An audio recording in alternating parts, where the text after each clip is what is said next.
welcome back to the Stick 'em Up podcast. Brundy, what do we got going on in the NHL this week?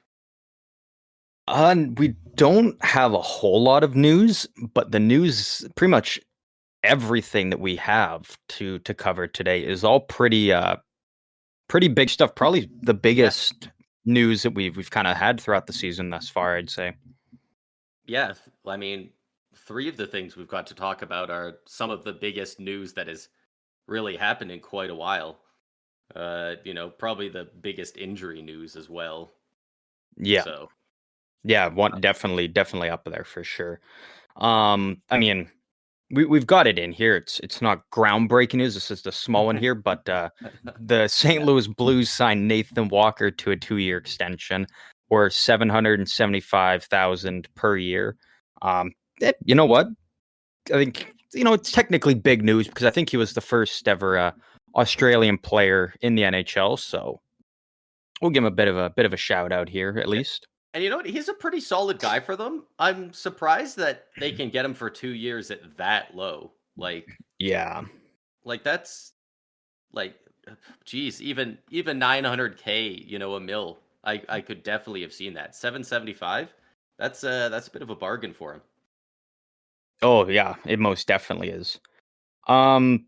Before we hop in, I'm just gonna throw it out here because it's with the Sharks. There's nothing to celebrate. I mean, they suck.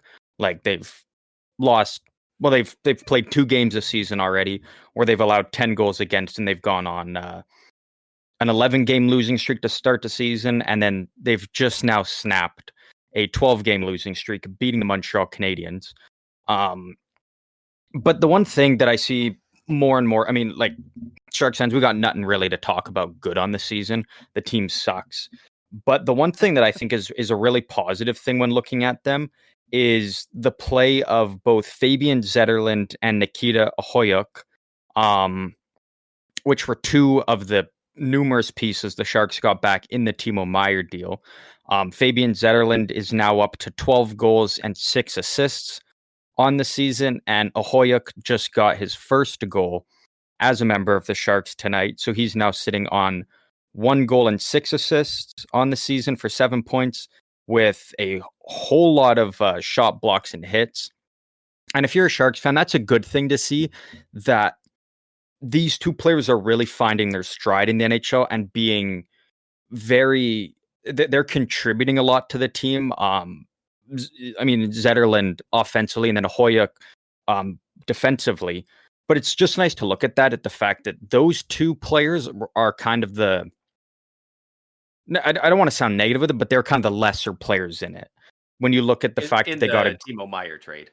Yeah, when you look at they got a great defensive prospect in Shakir Mukhamadullin, who in his first year in the AHL is he's lighting it up. He's playing fantastic there. I think probably at the end of the regular season, I think we'll see him get a couple games in with the Sharks, and then games to not burn a year of his contract or something. Yeah, and then the other player being Quentin Musty, who that first round draft pick was used on, who's playing phenomenal in the OHL. So I just want to throw that out there because it's really starting to look like an even better and better return now for the Sharks. And that's not to say that Meier is a bad player by any means. I think I really think if Timo Meier went to any other team in the league, I think he'd be thriving. I think the New Jersey Devils are one of the, I mean, at the time I didn't really think it, but now looking at it, was probably one of the worst places he could have went to. He doesn't fit their play style very much, does he? Like they have a lot of high flying, very fast guys. They do not do a lot of hitting. Like Tampa just finished their game. Tampa just beat them 4-3 in overtime tonight. And we started hitting them in the third period, and they did not know what to do about it. They don't have a lot of big guys who are ready to throw a body. I wouldn't say it's really the hitting aspect. It's Timo Meier's a high volume shooter. I believe it's almost every year that he was on the Sharks, he led the team in shots. Maybe except like maybe 1 year because Brent Burns just would throw everything on net. But the problem is he goes to a team that's got so many players that have that same mentality. They're a high volume shooter. You look at Jack Hughes, Jesper Bratt now, and even Tyler Toffoli. I think So Brott had like 7 shots tonight. Dude was throwing everything yeah, at the net from every part of the ice. and so it's a tough spot when you know, yeah, Bratt had 7 shots tonight. You are correct. Yeah. It's tough for a guy like Meyer, whose whole game is based off high volume shooting and putting a lot of pucks on net, when he's playing with a bunch of guys who have that same mentality, that it's doing the same thing. So it doesn't fit his play style playing with all these other guys that are the same as him. Yeah, And we need it complementary pieces. Not yeah, all the same play style. yeah, and you can't have all 4 of those guys on different lines because then you can't have one of them playing on your 4th line or even maybe 3rd line. Um, so he's in a tough spot. So it's not to say Meyer's a bad player or the Sharks made the right call to move on from him, because I think the Sharks definitely could have made it work keeping him. It just didn't fit in the direction they were going in. But if you're a Sharks fan, that the trade is looking better and better as the season goes on, and hopefully, if New Jersey can make it to the Eastern Conference Finals this year, that's another first round pick that the Sharks will get to add into their development system, which will be even better for them. Like Yeah. that'll be awesome. So It's going to be a tough sell for him to get there. Man, I was looking at the scores tonight, and Tampa really needed a win, and they got it. And we need a lot of teams to lose. And every single team that we needed to lose, a lot of them did, but like all of them in overtime. Like we yeah, there's needed a the lot of overtime. Islanders and Toronto, we need to lose. That, of course, that went to OT. Uh, I think Pittsburgh lost, but it was in OT. Like they were, Yeah. everyone is going to OT. Everyone's picking up points. It's tough to make the playoffs right now. Yeah, it's becoming a grind in the East right now. Before we jump into the big news we had, one team I wanted to talk about, the Ottawa Senators. Okay. They just lost again tonight to Buffalo. They've now lost 5 in a row. Um, what does this team do? Like that, they've got so much talent there, and the whole thing was, oh, it's the head coach, the coaching system. They make a coaching change. If anything, it's gotten even worse. At this point, I just like they're bottom of the East, um, Yeah. 7 points back of Columbus, and I know it's They they have got played, I 5 think, games in hand, but the least amount of games in the league. But I mean, if you're on a 5-game losing streak, doesn't look like that's going to matter. yeah, like the games in hand don't matter when like they're so far out of a playoff spot now. We're kind of at the halfway point of the season. Like, what does this team do at this point now? What do you I think is the move for I them? I do have some strong opinions on this actually, because I think that um, a lot of people might want to make this comparison because of the Kachuk name, but I think they look a lot like when Calgary was floundering a couple years ago, and in the way that it just happens to be another Kachuk, but it's just a thing that I've noticed where when Matthew Kachuk was out there and he was the only guy on Calgary who looked like he gave a shit, that is amplified by 10 with the Senators right now. They are playing lifeless, boring, horrible hockey. And Brady Kachuk is going out there doing his damnedest to try and drag these guys into the fight with him. He's going out there hitting and fighting every night, looking like an absolute psycho because he's just trying to get anyone else to give a shit, and it's not working. And I don't know how you don't follow a guy like that into battle. Yeah. So I honestly, like, I think you start looking at some of their other skilled players, and I think you sit them down, you say, hey, am I going to see something different, or should we trade you for a guy who gives a shit? Or should we trade you for a guy who will work with this team? Because the chemistry doesn't seem to be there right now. The give a shit factor is completely fallen off outside of Kachuk. It's it's looking rough over there. They've got all these guys who Yeah. look like they should be great, and it's not clicking. Yeah, I completely agree. Like when you look at their team on paper, it's a good team. It's better than a lot of the other teams at the bottom, but again, they find themselves down in the bottom with all these teams. Like you compare them on paper to uh, the Blue Jackets, the Blackhawks, the Sharks. Like their roster is 10 times better, but yet they're right down in the mix with those We teams. we should be talking about them on the same level of the Islanders and the Red Wings, these teams that are in a playoff hunt, Yeah, not these bottom feeder teams. yeah, and I get yeah, like they're in a very tough division, but it's even when they're going Yeah, up against all these other teams that aren't in their divisions and whatnot.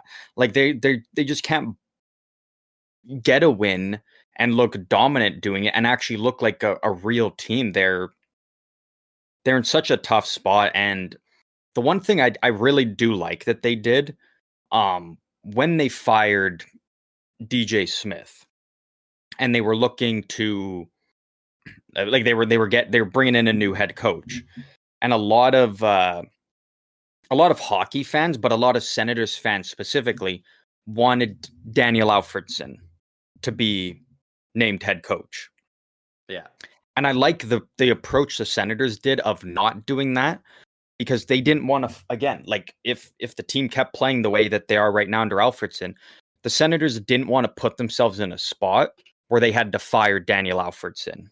yeah, Because it's not like you can fire him and then it's like, okay, we're still going to keep you in this role, this role. It's like you're cutting ties, and they didn't want to put themselves in a spot to do that. So I commend them for doing that. But the yeah. fact that It's they've very already now, forward thinking to not do yeah, that. and the fact that they've now already made that coaching change, and if anything, the team's just gotten worse. It's just such a tough spot for them to be in. They're going to be sellers at the deadline. I don't like. I think Shabbat's a guy who probably gets moved. If not him, then it'll have to be Chikrin. I think one of those two is gone. You look at their Yeah, forwards, it's definitely Tarasenko. Tarasenko does yeah, not work on that team. He was a rental to begin with when they signed him because he signed for like 1 year at 5 mil, right? yeah, So ship him off to at 50% retained if they can. Two yeah, and a half mil for a guy like Tarasenko. Even if he's not producing at the moment, like what those teams would want, one of these teams is going to swing on him because he used to be a perennial 30 goal scorer. yeah, exactly. Even if you play him 7 minutes a night and then stick him on power play too, like that has value, right? Yeah, for 2.5 mil, you'll still be getting good value on him. And based just on his play alone this season, like that's what you have to go off of. So you're not going to have to give up a lot to get him. Like you can Yeah. get him relatively cheap as opposed to years prior at the level he was playing at on the Blues of what you would have had to given up for him, and especially what his contract's at. Like teams Yeah. will be all over him. Yeah. And the Senators don't even have to worry about that being a bad look on them because they signed him for free in free agency. So it's Yeah, you just flipped him for a pick, no harm, no foul. So I definitely think Tarasenko is an obvious out.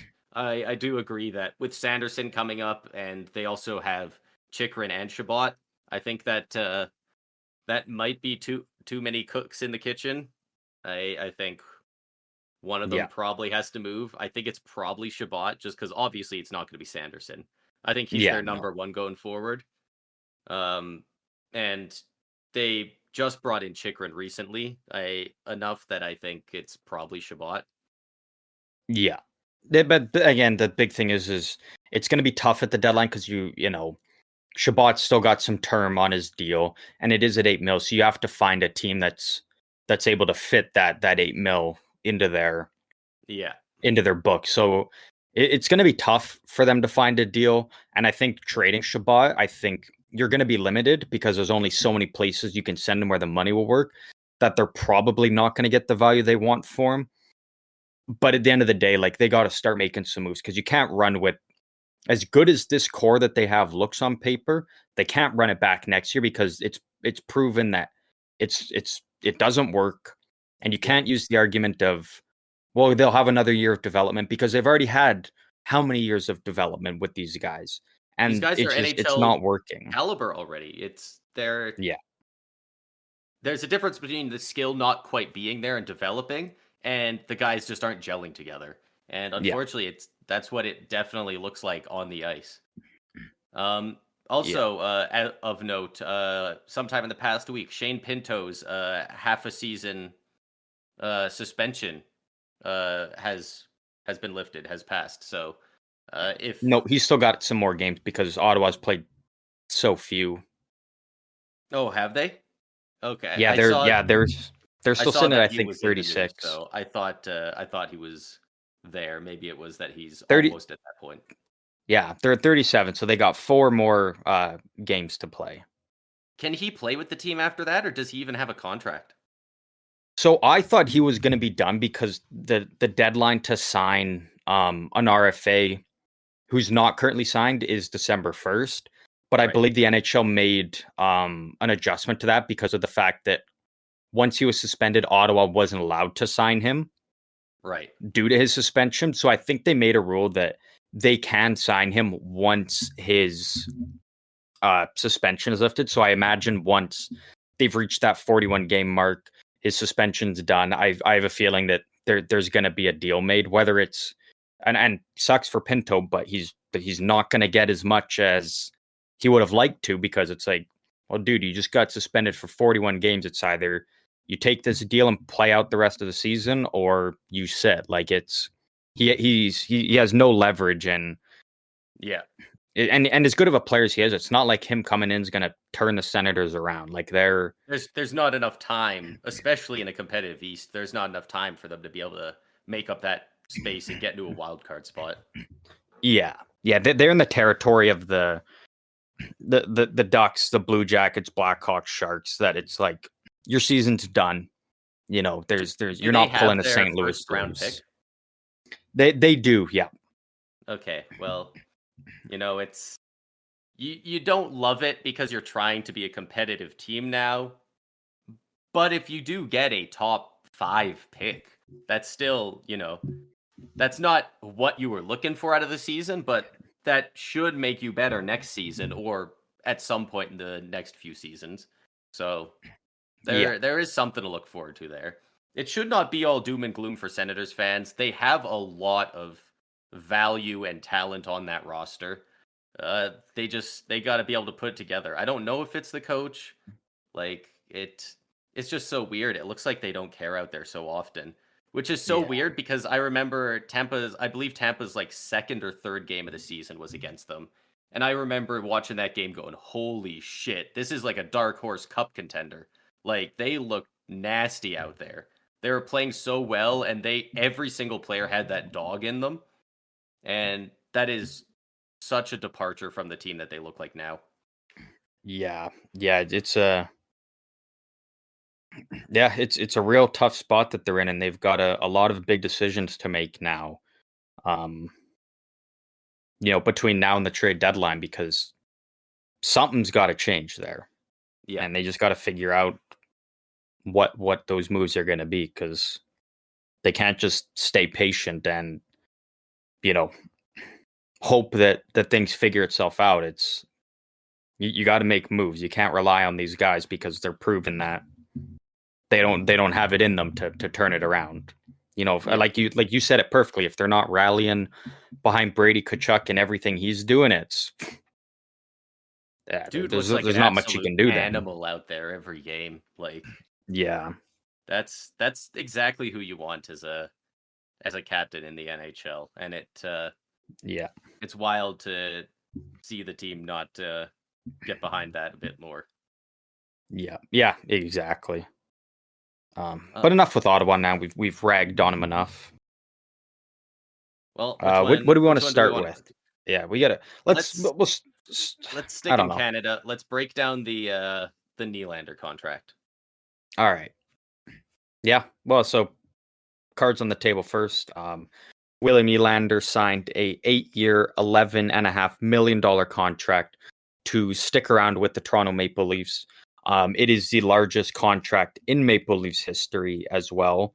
Man got Um, paid. won't be probably for long once Marner signs his extension, because this is now the floor for Mitch Marner with his next deal. Like he's definitely getting if more that's than in 11 and a Toronto. half. Yeah. Like, Well, yeah, and that's the thing. do you take this as this is now 11.5 is the minimum Marner gets in Toronto, or are you looking at this as this is them saying we're moving on from Mitch Marner? It's tough Because because that's I a think, lot of money for 4 players. They've got 4 guys. Mitch Marner is the fourth lowest paid player on their team. Sorry, the fourth highest. He's the lowest of the top 4 yeah. Well, at I believe 10.9. if Mitch Marner sticks around with the lease, it's going to be more than 11 and a half, Yeah. because his offensive numbers, not even looking at the advanced stats, but just the straight up raw numbers, his point totals, consistently higher than William Nylander. Yeah. And his defensive game, way better than William Nylander. Like, I know Nylander's defense game has developed over the last, year or two. But in terms of what Mitch Marner does, what Nylander does isn't even close.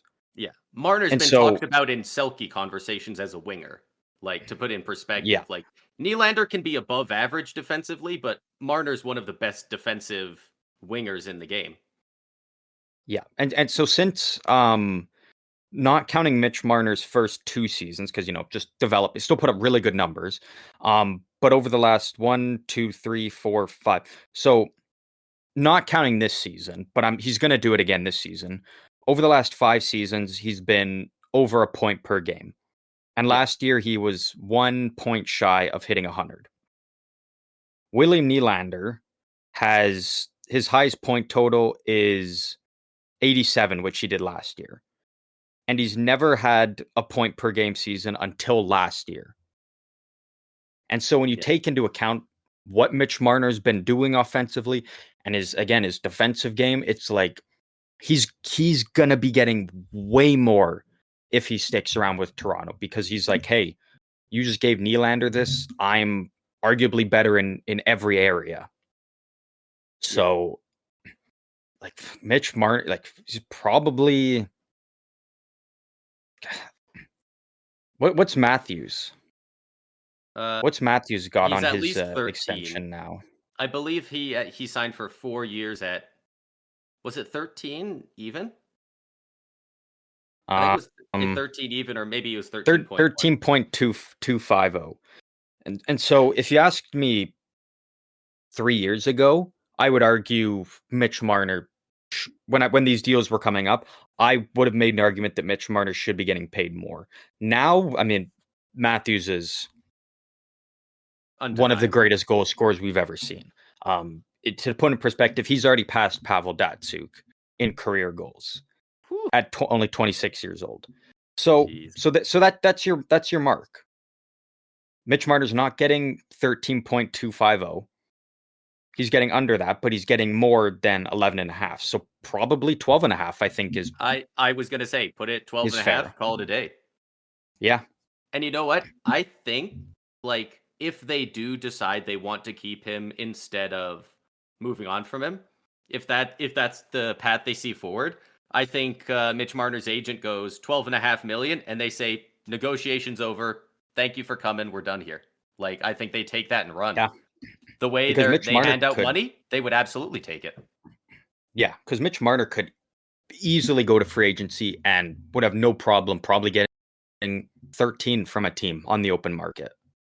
I think that's just Toronto skewing it. I don't think that money's out there from other teams. I think every other if team teams says know, you would get overpaid in Toronto. I think the rest of the league still, I feel like whatever other teams are paying, you just add 2 million onto whatever they get in Toronto. but look what happened with John Tavares when he went to free agency. But he went to Toronto. Yeah, but teams were dumping out money where they could to open up space for the chance game. Like San Jose opened That's up true. so much room that San they Jose offered him something 13. huge. Yeah, they offered him 13, didn't they? So I think if teams know that Marner's going to free agency and it's there, maybe they've got a guy that they're looking at and they're like, you know what, we were going to sign you to a 3x3 or something, but we're going to let you walk because that 3 mil now gives us the room to take a real run at a guy like Marner. So, but it puts, and again, it's, you know, a lot of it, I guess, depends on Tavares. You know, Leafs fans always think that Toronto boys will gladly take the biggest discount in the world to play there. Like I see Leafs fans being like, "Oh, Tavares will sign a 3-year deal at 5 mil." Like, no, I see Tavares probably going from 11 down to 8, 8.5, maybe. Maybe 7 if his numbers slip a little 7's bit like the before the end. lowest. Yeah, yeah. That's as low as it would go, and that's if his numbers slip a bit at the end. And then it's still like, I think can he's you getting really? close to 8 or 9. Yeah, and it's like, so then say, for argument's sake, say Tavares goes to 8. Are you really going to be then paying Tavares 8, Nylander 11.5, Matthews 13.25, and Marner 12.5? Like, and then not even to mention Morgan Riley's also there 7.5. Like that. Yeah, That's actually a fair deal for Morgan that's a Riley. fair deal for But Morgan Riley. All of that these much deals are for, relatively fair on their own. The problem is having them all together. yeah, Toronto's core four of Nylander, Matthews, Marner, and Tavares, they are next year they will account for 46.65 million against the cap. That's 53.2% of the current cap in 4 players. That's over half. That's yeah, you can't. How are you supposed to get a goaltender when you're doing that? How are you yeah, supposed to have any proper depth? Like, it just makes it so much harder to build the rest of your team. That's why people get so upset when in the playoffs if those guys don't show up for even a single game, because you have to win us 50% of the game because that's how much you guys are being paid. yeah. And my It's a lot. biggest thing is like Nylander's now getting an 11.5. That makes Toronto's one of their biggest rivals, Boston. That makes David Pasternak's deal at 11.25 look like an utter steal now at this point. Yeah. Like, And we already knew that was going to be a steal. Like, yeah, it's a lot of money, but we knew that was going to be a steal. it really just, yeah, the biggest thing is like it's all of these deals all on one team, and how do you like? It's just hard to justify when you're paying, and I know the cap's gonna go up and whatnot, but like people are thinking like I've seen people talking like, oh, the cap's gonna be up to like 95 mil in a couple years, and it's like, no, like it's gonna go up, but it's gonna be a slow increase. Like it's not gonna be a huge spike all in Yeah. one. They've been projecting for the last few months that it will go up around 4.5 mil next year. And they can keep projecting it, but I'll believe it when I see it.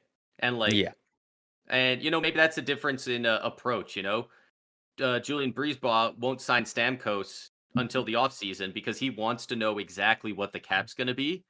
And Toronto's like, we got to sign this guy because he'll just leave.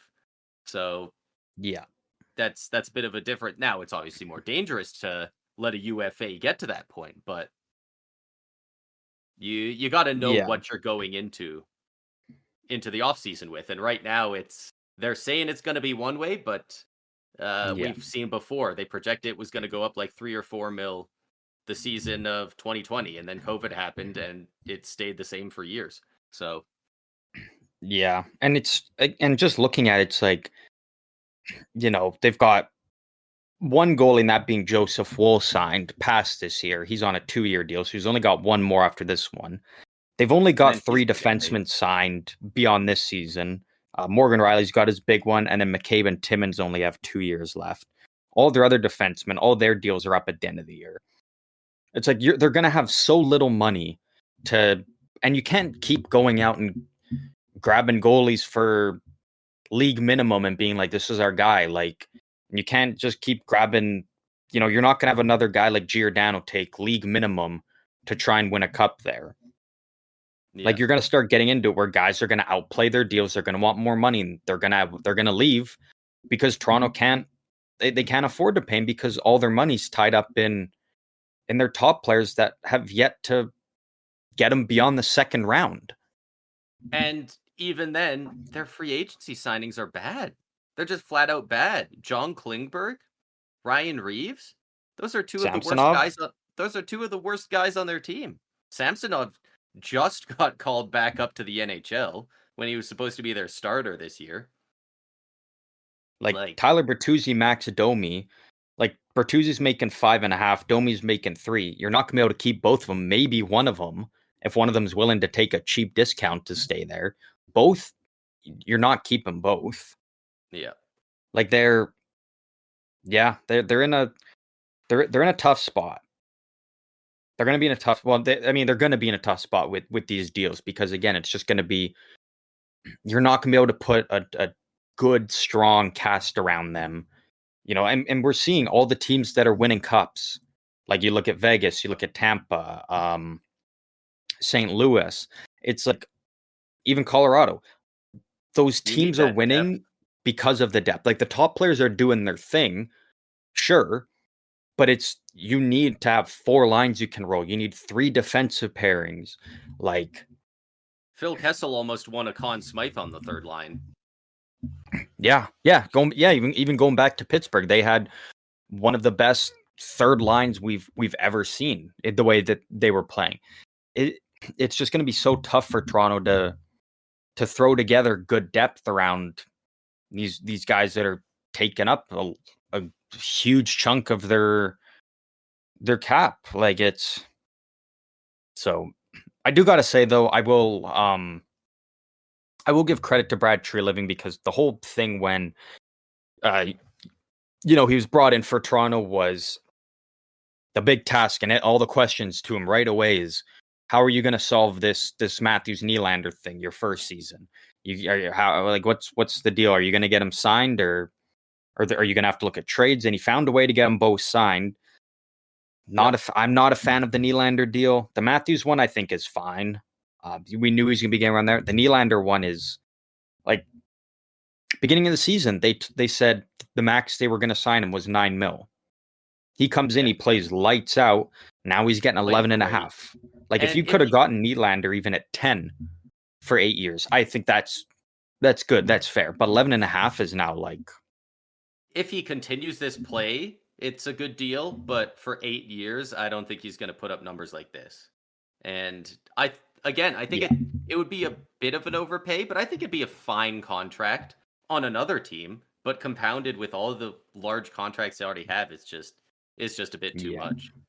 And it's too bad because you'd love for all these athletes to get paid fairly, but it's a league with a salary cap, and that's just the reality we have to live in, and you have to want around that. Like I would wish that every player would get paid at least $1 million, but the salary cap exists, and that's just how it is.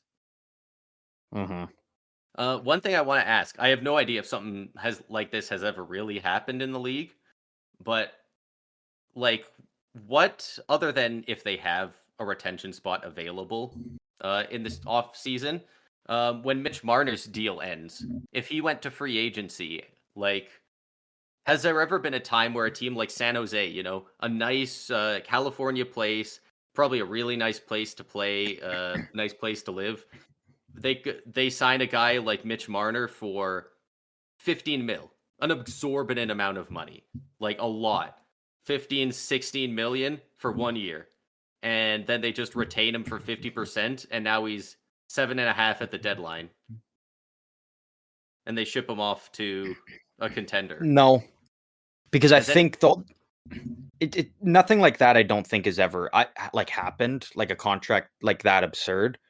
Yeah. And second of all, Mitch Marner wouldn't do that. Because the whole reason guaranteed money. Yeah, the whole reason he signed his kind of, deal the way he did, like everyone thought when he signed this one he's on now, it was going to be an 8-year deal. And he signed this one so it takes him till he's 27, so right in his prime. But it also took him to where he's not going to be an RFA, he's a UFA, which gives him that much more leverage because now it's like if Toronto's not giving him what he wants, he can pull his leverage and be like, well, I can just walk then. I can just leave for nothing. You guys get nothing for me, and I can go sign wherever I want. Whereas if he was an RFA, Toronto has a lot of leverage over him. Yeah. And so with Marner, this is going to be where he cashes in on that 8-year deal and secures as much money as he possibly can. Yeah. Yeah, and Toronto is so unwilling to lose these big superstar players, and the guy who isn't willing to lose those players will always lose the negotiations. And that's why they keep Yeah. overpaying for these guys like crazy. So Yeah. he's probably going to hold them up, and they're probably going to give him. Honestly, I could see him getting the 13 mil, same as I Matthews. Like it's definitely not out of the question when you look at that Marner, he has all the leverage, and it's going to be more than 12 because there's no way he's within half a mil of William Nylander. As good as Nylander's been this season, in terms of what Marner's done in all around, is way ahead of Nylander. So that just set like Marner was probably pumped to see Nylander sign that deal because he's like, hey, if I'm sticking around in Toronto, which I think Marner wants to, like he's from there, he was a Leafs fan, like it's where he wants to probably play his whole career. But he's looking at it now like, man, I'm gonna cash in huge on my next deal, and he will. He'll get paid very, very well by the Leafs. Yeah, absolutely. But yeah, I don't really got much more to say on that. Now it's we wait until this upcoming off season to see if Marner and Tavares sign, or if they go into the season not on extension, and I guess that's the thing, right? If Mitch Marner plays out of his mind again this season and hits that 100-point mark, do you sign him in the off season coming off a huge season, or do you do what you did with Nylander and you wait it out, and then Marner plays even better next year, and now it's like shit. Now he's talked his way out of 12 mil, and he's up to 13 with Matthews. And he's going to, right? Like these superstar players, when was the last time you saw one of these truly elite players play down in a contract year? They always play out of their freaking mind on contract years. So it's just the nature of the game. I definitely think it's in their interest to sign him as soon as possible before he starts asking for hell. He could say the cap's gone up this much. You're getting me for 8 years. He could ask for more than Matthews. He could say the goalposts have moved, and every times have changed since he signed his contract, and I want the big one. Yeah, and I think Brad Treliving would give it to him. So Toronto's think they want to sign it before the season starts if they can help it. I agree. Yeah, it'll be interesting to see how that all plays out. But enough with Toronto now. Which one do we want to go to next of the other two? Let's talk about Connor Bedard. Yeah. I don't know if there's a ton to really talk about with it, but he's out looking like he's out 6-ish weeks with a fractured jaw. He will miss the All-Star game. Yeah. Right. Yeah. So Chicago won't have a guy going unless they get voted in. If your primary guy is injured and can't go, your team isn't required to like give them another person. Like somebody like William Nylander could be the guy, or I'm not sure who got sent from Toronto actually to the All-Star game. I'm assuming it's Matthews. Yeah, Nylander could take Bedard's place as one of the guys voted in afterwards. So, I mean, unless Peter Mrazek gets a lot of votes, it's probably looking like there won't be a Blackhawk at the All-Star game. Yeah, and there's not much to say on it. I see a lot of people try and make the argument, and I think they have just no ground to stand on. It wasn't a dirty hit by any means. No, it was just an unfortunate play. We're saying that. I'm not sure which guy it was with the quote. I kind of want to say Jason Dickinson, but I'm not too sure. But he was like, yeah, the guy kind of planted himself, and Bedard just skated right into him. Like, and that's exactly what I saw in the clip. The dude didn't even follow through on it. Like, not only did he not jump up or hit him, completely headshot him, he just kind of stood there and Bedard was going 100 miles an hour as he does, and he got caught looking. So Yeah, and I give a lot of credit to Brendan Smith doing the opposite of Nick Cousins. It was a clean hit on Bedard. Unfortunately, Bedard got injured, and Brendan Smith still answered the bell and to Nick Foligno, even though it was a clean hit, and fought him. And Nick Foligno unfortunately fractured or broke his finger, which took him out. So Brendan Smith took out another Blackhawks player there. But good on him. Like, even though it was a clean hit, you still knew, you know what? I injured their star player. I'm gonna have to fight for now. yeah, And that's one of the hockey culture things. And as long as it's like, hey, you took out our guy, I'm gonna fight you instead of completely jumping him, I think that's fine. You yeah, know, it's yeah, uh, yeah, it's when it's a like it sucks when the guy obviously feels horrible about it. I'm thinking back to who was it? Was it Corey Perry that took out John Tavares, yeah. Tavares in the And it was Nick playoffs a Foligno who few years fought ago? him. Yeah, there you go again. And Tavares awkwardly went down, and Corey Perry accidentally kneed him, and you could tell he was almost as upset as the Leafs players. Like Yeah, watching him go down like that on the ice, it was horrible. And you could tell afterwards at the face-off at the next game, the guy's like, "I'm gonna have to fight you," and he's like, "Yeah, I know." And they're in the fight, and like Perry's just trying to hold him at bay. He's not even throwing punches. Like, and this is shit yeah, disturber Corey Perry we're talking about, like top tier shit disturber, and he wasn't even fighting back against Foligno because, and those are the ones you hate to see. So, yeah, uh, this one was getting close to that territory, but luckily it wasn't near that bad. It wasn't, Bedard wasn't out cold on the ice for a while or anything. So, luckily he'll be yeah. back. He's had successful jaw surgery. Um, and hopefully it doesn't derail him too much going for the Calder Trophy. Yeah, that's the thing, right? It makes the Calder Trophy race a little bit more interesting now. Depending on between now and when he comes back, what other players can do to kind of make some ground up on him in terms of points. I still think if it's not Bedard, I think Brock Faber is still Dude's playing right up so there. many minutes. He's playing like He's 28 minutes a night. he's currently assuming the way he's been playing stays, he is currently on pace to have the highest time on ice per game from a rookie in league history. He's Yeah. currently playing 24 minutes and 47 seconds a night for Minnesota, which Yeah. is more than any rookie in league history so I far. had him on my fantasy team for a bit, and I know there was one game where I looked and I think he had 31 and a half minutes time on ice, and I was like, holy shit. I don't know if the game went to OT, but even if it did, that's that's so much time, especially for a rookie. So props to him for being Mhm. able to put up good results while he's out there for that much time. Yeah, exactly. He's been playing incredible. He's really been a huge bright spot for Minnesota, and it's another trade where it's kind of helping that Fiala deal look better and better now. As Faber was one Yeah. of the pieces that Came back to Minnesota. yeah. Right.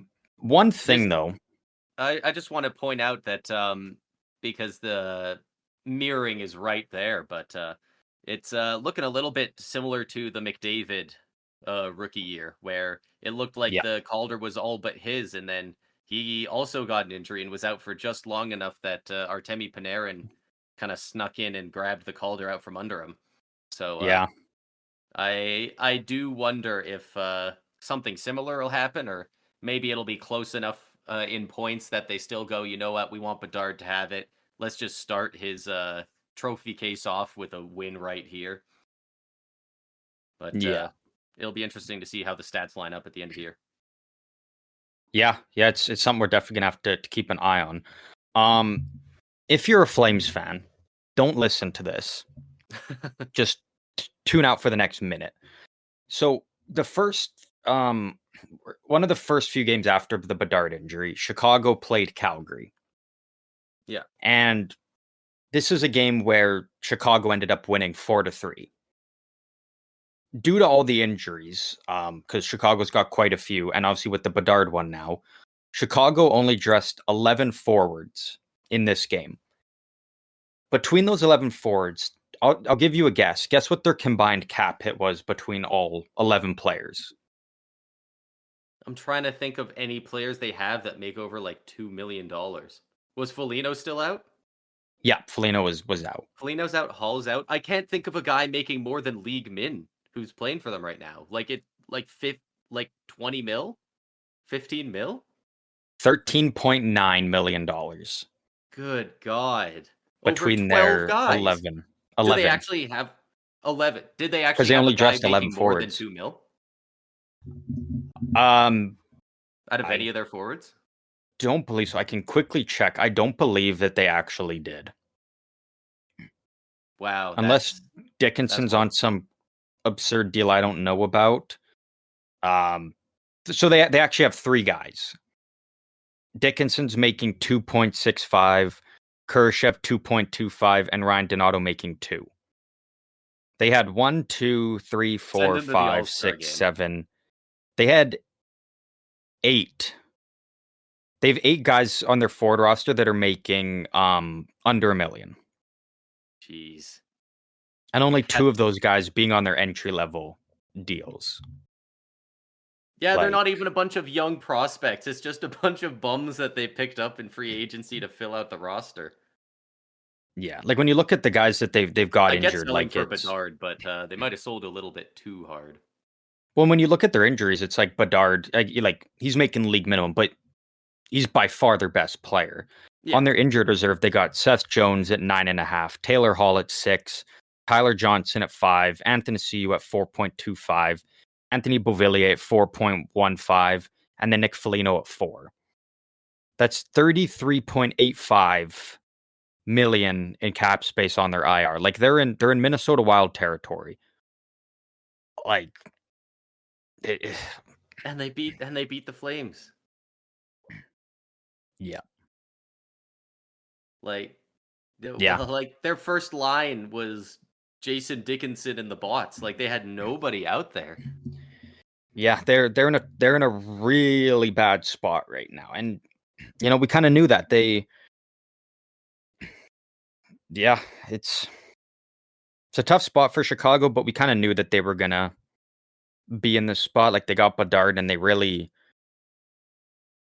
didn't try to improve the team. Like they're still fully committed to rebuilding.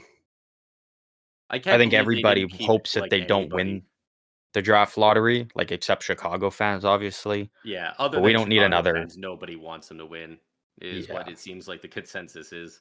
I mean, people didn't want them to win the Bedard one. If they win another one, good lord. yeah, Yeah, that's absolutely wild that it's that bad.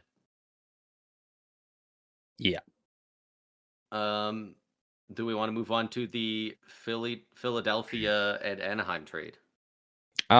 Before we do, because I'm just gonna rip into Chicago a little bit more. Go We're for it. not gonna dive into this because this is gonna continue to be a developing story. So we're just kind of jumping on it early. Um, this is a tweet earlier today from Rick Westhead. So he's the one who kind of spearheaded the whole story with Kyle Beach that came out of Chicago. So this was tweeted earlier today. It said the Chicago Blackhawks this week asked a court to dismiss a negligence lawsuit filed by a former player who alleges he was sexually assaulted during the 2009-2010 Stanley Cup season and playoffs by former team video coach Brad Aldrich. The NHL team says the player took too long to make his claim.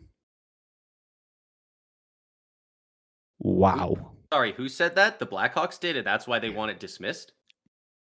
Yeah. The Chicago Blackhawks said that this player took too long to make his claim. Man, that's like they have so dude, it's an NHL franchise. They got so much money. Like PR is worth so much more than this paltry amount of money that it would cost them. I can't believe they don't just go, you know what? Brad with like we already know Brad Aldrich did this with Kyle Beach. So it is not out of the realm possibility at all that he did it to another player. So It gets worse. I cannot believe they're not just going, you know what? Brad Aldrich was a bad guy and we shouldn't have had him around. And you know what? We're going to make this right for you. What a PR win that would be. Like, It gets worse. I can't believe they're trying to swipe this under the rug again. No, what I just read is only the first half. That's only the tip of the iceberg. Yeah. So All it right, goes let's on, hear and it. this is all still from Rick Westhead, right? Yeah. He says the player alleges that, like Kyle Beach, he told then team mental skills coach Jim Gary about his interactions with Aldrich. So this guy's the team's mental skills coach. He told this player that he should move on with his life. Good God, man. The Blackhawks allege that if Gary did say that his comments were insensitive and inappropriate. However, they do not constitute extreme and outrageous conduct. So what? They're just saying it's not a big deal now. After Yeah. all the stink that's been made over the last 4 fucking years, they're just gonna go, but it's not a big deal. Good Yeah. God. Like, Man, God, if I hate it because what is the worst case scenario for the Blackhawks in this scenario is like not even that bad. People are still going to the games. They're buying the Bedard jerseys. The fine they get will be paltry, and it will not be a draft pick. We know that because they're an original six team. They only got fined $2 million last time when this all came out by the league. By the way, in the first 24 hours after Bedard got drafted, they made 1.9 million in jersey sales. So it got wiped away within a day after they were given Bedard. Sorry, won him yeah, fair and square in a lottery. allegedly. Yeah. Like, it's So what an absolute fucking joke of a franchise, man.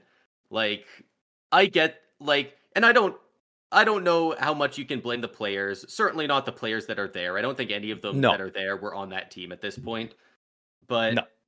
like I really hope that their new owner, who is the son of the owner who had it back in 2010, I really hope he had nothing to do with this team before, and he's just inheriting his dad's dog shit. Because, Why not right the good wrong lord, and back this player now? Eh, dude, it would be so easy for them. It's not a fucking drop in the bucket. And on top of all that, it's insanely good PR compared to all the crap. Dude, what does anyone think of about the Blackhawks right now? They have Bedard. Corey Perry did something unknown and bad, and they covered up sexual assault for multiple years. It came out, and then they tried to cover it up again. Yeah. The thing that I just it keeps coming into my head, and I'm like, man. So we still don't know what Corey Perry did, but the rumors were that he got it on with Bedard's mom, which we know isn't true. Yeah. But the fact that when those rumors were going on, the Blackhawks came forward to talk about it, and they used their GM Kyle Davidson to spread the message that those rumors weren't true. And then he goes on to say that they're inappropriate, they're disgusting, all this and this. But then with this, they're like, it's wipe it under the rug. He didn't file it in time. It's like, how can with something like this that happens to a player, how can you put a timeline on when they're comfortable to talk about it? Yeah. And come out and be like, this happened to me. I was scared. It still affects me. I didn't know what to do. How can the Blackhawks be like, I'm sorry, you didn't come forward in time. Even if We're they gonna try and even if they picked one of their avenues, even if their entire argument here was it's been too long, the statute of limitations or whatever has run out, that kind of thing, at least that kind of seems like a lawyery way to get out of it, right? But they're saying on top of that, even if it's not been long enough, don't worry about it because it's not a big deal. Like they're being yeah, dickheads on every front they could possibly be about this. Like, yeah. and massive shout out to Rick Westhead. I cannot shout this man out enough. This guy he is not allowed in. Brundy sent a very distracting picture to the Discord just now. It's just a remake of the Blackhawks logo. Nothing too serious. The black is that the Blackhawks? Yeah. No, but like it's just, but man, it's Rick Westhead is like he's not allowed in any team's press conferences after games. Like he is so far removed from any of that because when he finally gets his way in there, the GMs and the coaches and everyone, they give him one word answers and that's it. Move on. Do it. Their contractual obligations. Move on. They give him nothing because GMs fucking hate this guy. He is their boogeyman because he goes around and he reveals stuff like this. He's also the guy who started revealing and was a large help in getting out the news on the Canadian juniors team sexual assaults, which we still haven't got anything released on, which in the end, somehow even though it hasn't we're supposed been released. Weren't we supposed to weren't we expecting it on in August long weekend or some shit? I thought it was going to come out. Yeah, we were like, oh, we're releasing this right before the long weekend, and or we're gonna hop off, and we know as soon as we do, it's gonna come out because they're gonna try and bury it, kind of in the mixture of while everyone's off doing their own thing, and then we never ended up getting anything. So yeah, I can't believe that's not out yet, but that's a whole other thing. But yeah, it's a whole Rick other Westhead avenue does there. absolutely incredible work. Like the moral compass, like no other on that guy. Yeah. Well, we've bashed on 3 teams. At least the other teams, it was for hockey stuff. Yeah. No team is safe in this episode. We got two teams left to talk about here. We thought, on Monday when the Nylander deal happened, we thought, oh, this is our big news for a while now, and all of a sudden we just get an absolute out of caught, nowhere. Out of Randy nowhere Orton style. Yeah. And right after a very impressive World Juniors as well. The Philadelphia Flyers traded their 2022 fifth overall pick, Cutter Gauthier, to the Anaheim Ducks in exchange for Jamie Drysdale, defenseman, and a 2025 second round pick is the deal. Is this the biggest young player deal we've seen since Drouin for Sergachev?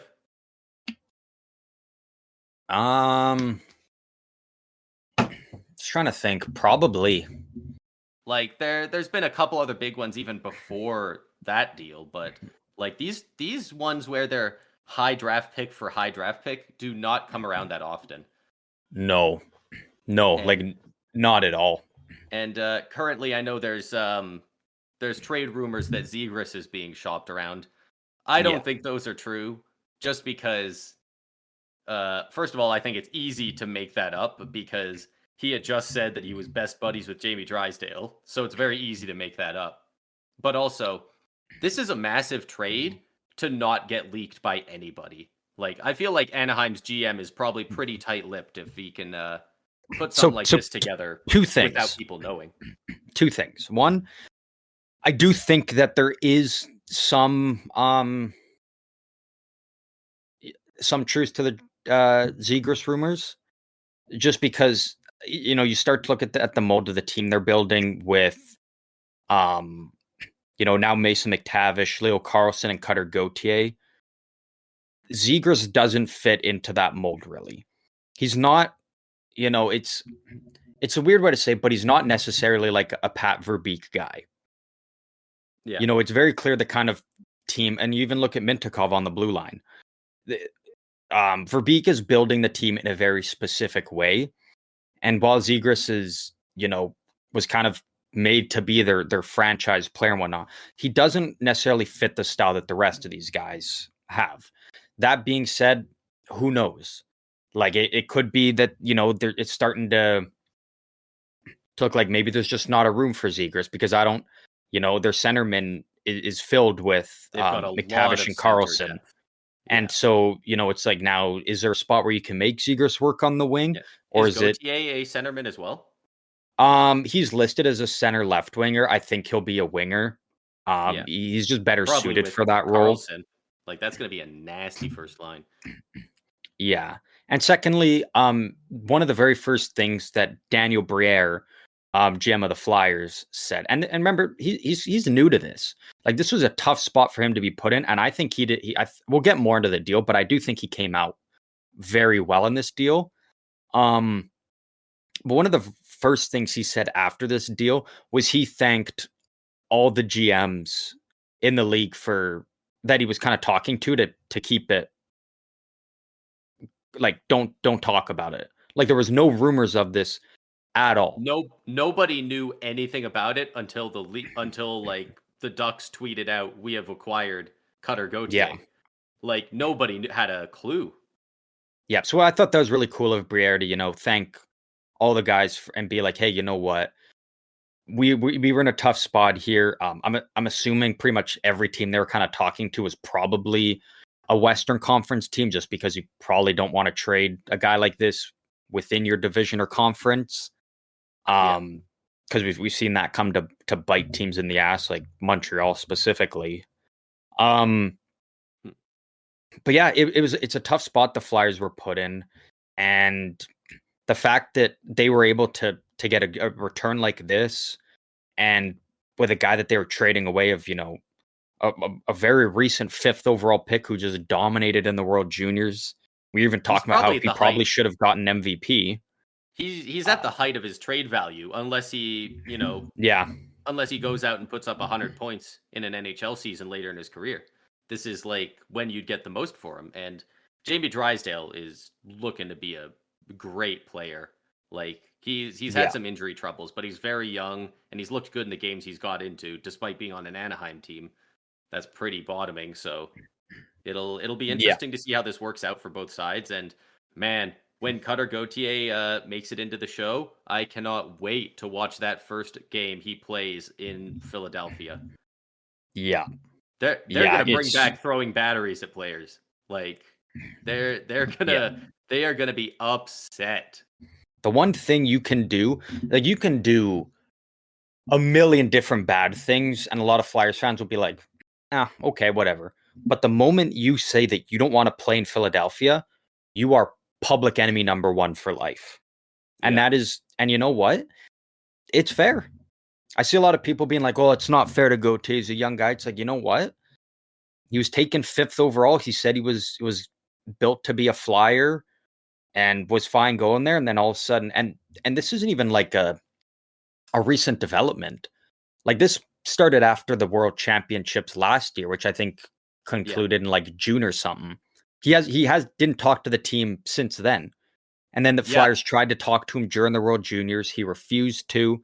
And then that's when it was like, all right, well, the bridge is burned. He wants out. And to get a guy that doesn't come around often, an offensive minded defenseman who's a right-handed shot in Jamie Drysdale, plus a second round pick that, the way the Yeah. Ducks are, like, seems like no matter how many good young players they have, they still suck.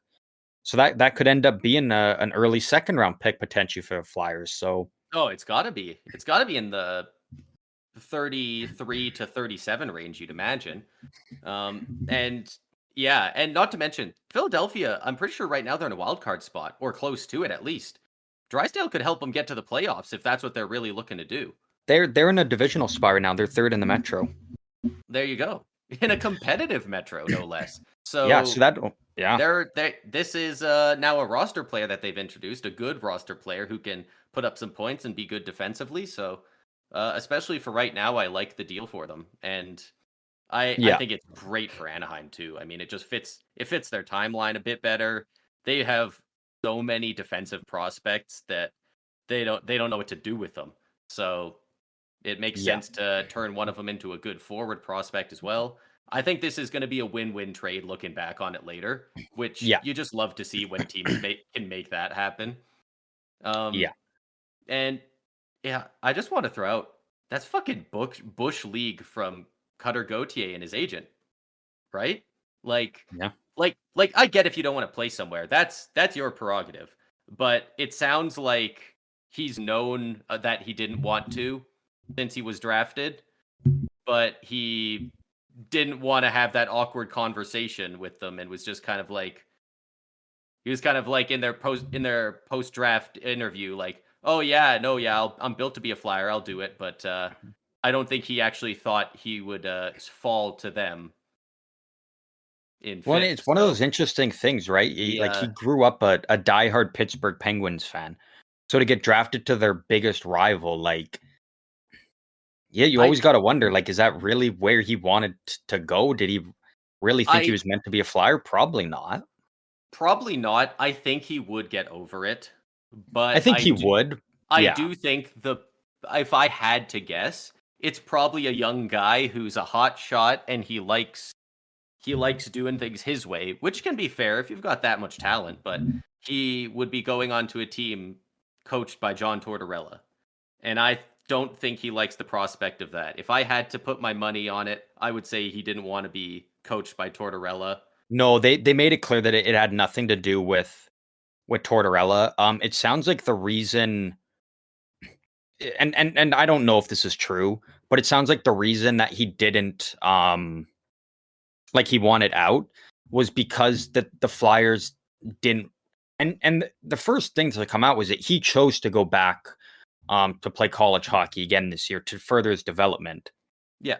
Um, but the apparently the reason that he wanted out was the fact that the Flyers didn't sign him for this season and bring him in because the Flyers, I think, due to bonuses and whatnot, would have put him over a certain number that they didn't want to go over. So apparently they chose to send him back to college, and apparently that's what burned the bridge. Again, I don't know if that's true. Um, Yeah, there's a lot of things like we can always it's hard to speculate. say. We'll probably never know. But Or the thing maybe we'll know is when if one of them retires. The GM retires, the agent retires, the player retires, because it's always fun yeah, when a guy retires and starts being like, hey, you know what? I'm going to go on a podcast, I'm going to make a book, and I'm going to spill all the beans that I couldn't for the last 20 years. And yeah, there's some guys playing right now that I cannot wait to hear some of the stories they've got. But but it's like why it like look at last year. You know, Michkov was, and I know there was issues around, you know, his contract over in the KHL and whatnot, but he told certain teams that he didn't want to go there. He basically talked his way into being drafted to go to Philadelphia. yeah, And he so it's said he like, wouldn't play anywhere other than Philadelphia or Washington, right? I don't even think Washington was an option. It sounded like it was Philly or nothing for him. And Yeah. so then it's like, why didn't Gauthier just do that? You know, was it a thing of he just wanted to get drafted as high as he possibly could, or a pride thing? Or, again, you can just look and be like, you know, yeah, and that's the thing. We're never going to know. So there's always going to be speculation. And that's part of it. You know, if he doesn't like all the speculation, if his agent doesn't, well, it's unfortunate, but that is the position you put yourself in because we Yeah. don't If really you're see not gonna stuff sign like this there, ever you gotta happen. tell them before the draft. And I guess if it was because of his ELC signing contract dispute, then that's another thing. But The one thing I to will ghost say, the team about it yeah, until they just go, okay, he wants out, and then trade him, like that's lame. Like, yeah, geez, even if you don't have the balls to talk to them, tell your agent, hey, go meet with them and tell him to pound sand. Like, your agent's your guy.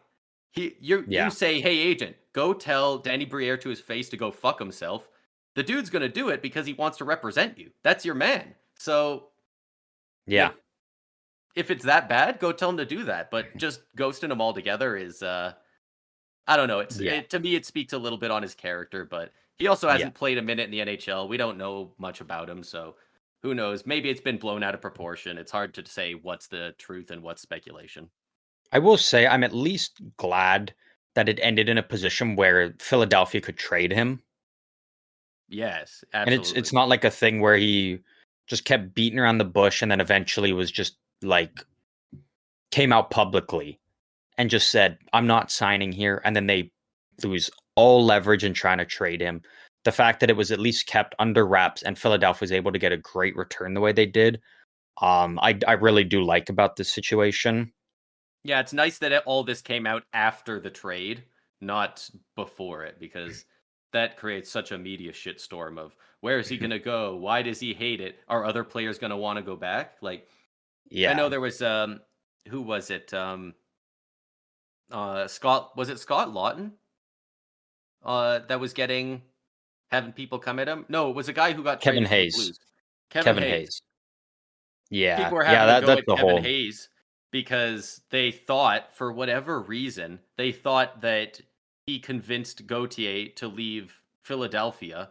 And people are like sending death threats to him, and like his brother passed away a couple years ago, and people were like sending him like telling him off about that. And it's like, good God, man, have a heart. You are, even as a Philadelphia Flyers fan, you are so actually removed from this situation.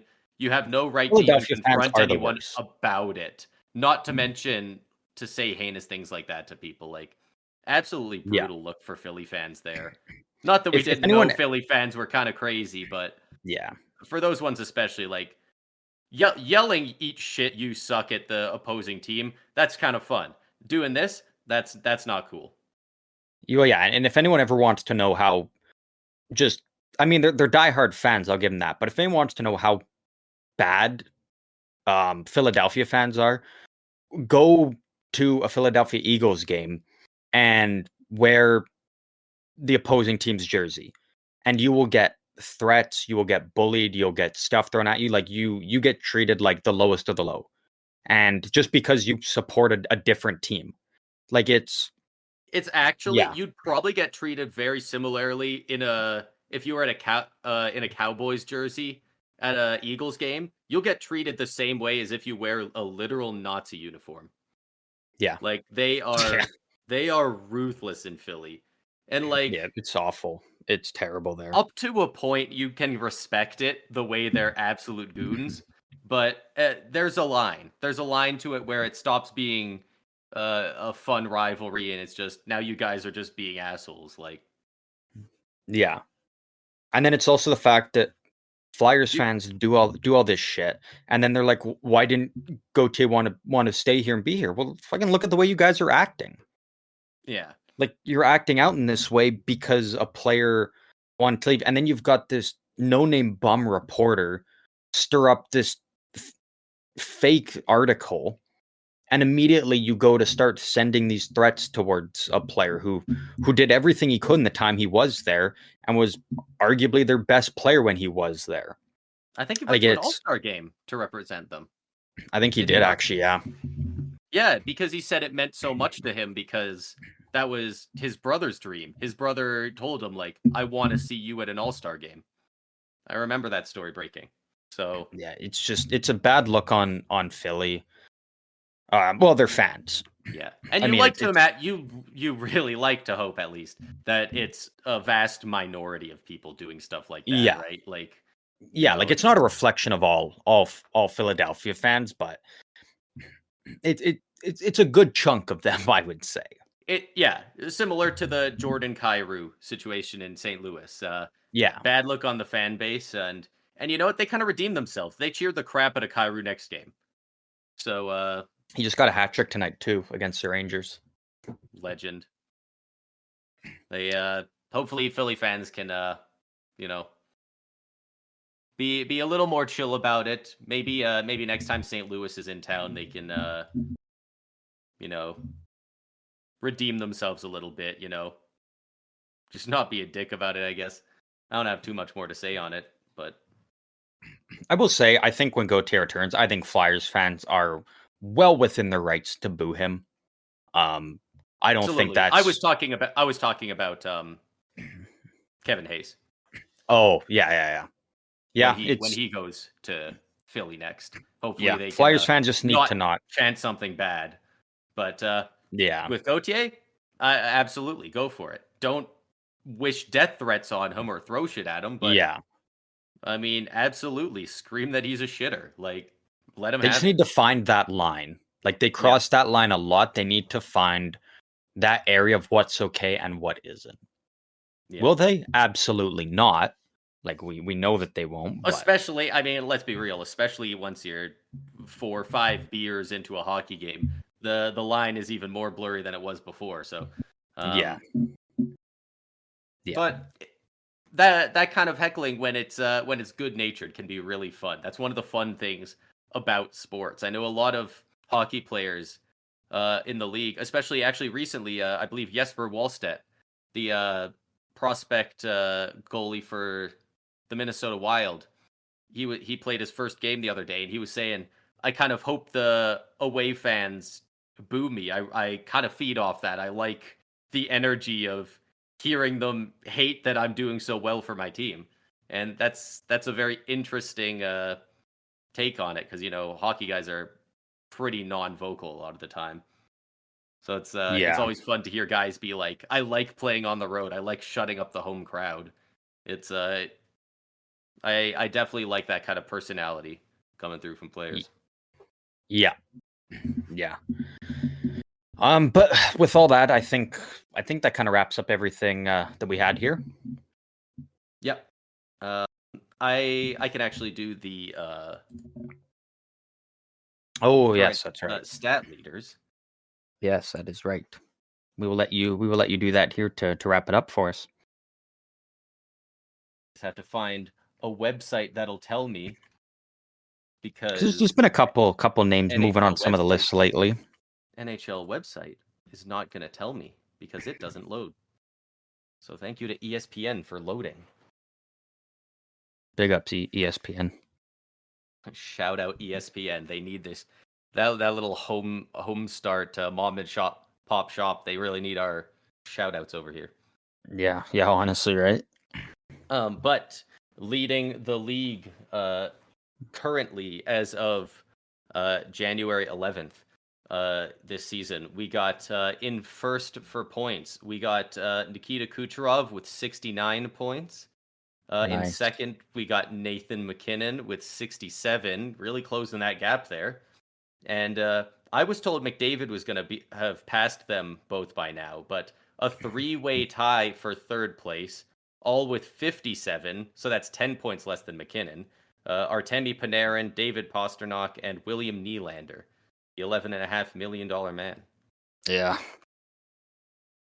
For goals, in first, of course, it's Austin Cheeks Matthews with 31. In second, we got Sam Reinhart with 29. And in third, we have Nikita Kucherov with 28.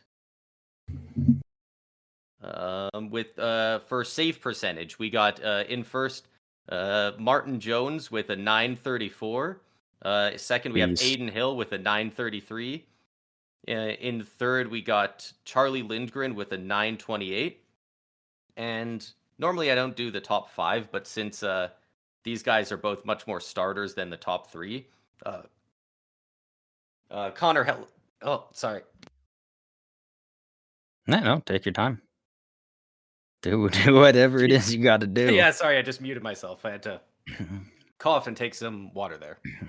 We got Connor Hellebuck and Joey Decord in joint fourth with a 923. Beasts. Yeah, Connor Hellebuck has been incredible. He's on a absolute tear in the last month and a half at this point. Yeah, that whole Jets team, like, and the fact that they're doing it without Kyle Connor is even more crazy. Yeah. Hey, we're at a time right now where the top two teams in the league, 1 and 2, are both Canadian teams, which is always very exciting. With the Winnipeg Jets and the Vancouver Canucks, respectively, at 1 and 2. Not to mention, both those teams actually, all of their wins have been in regulation or overtime. Neither team has a single shootout win. They're both 0-1 in shootouts, with Winnipeg currently being on an 8-game win streak and the Canucks on a 4-game win streak. Wow, that's crazy. They don't only each of them only has one loss in shootout as well, so they're not even letting it get to a shootout most of the time. Yeah, exactly. They handle business in regulation or overtime.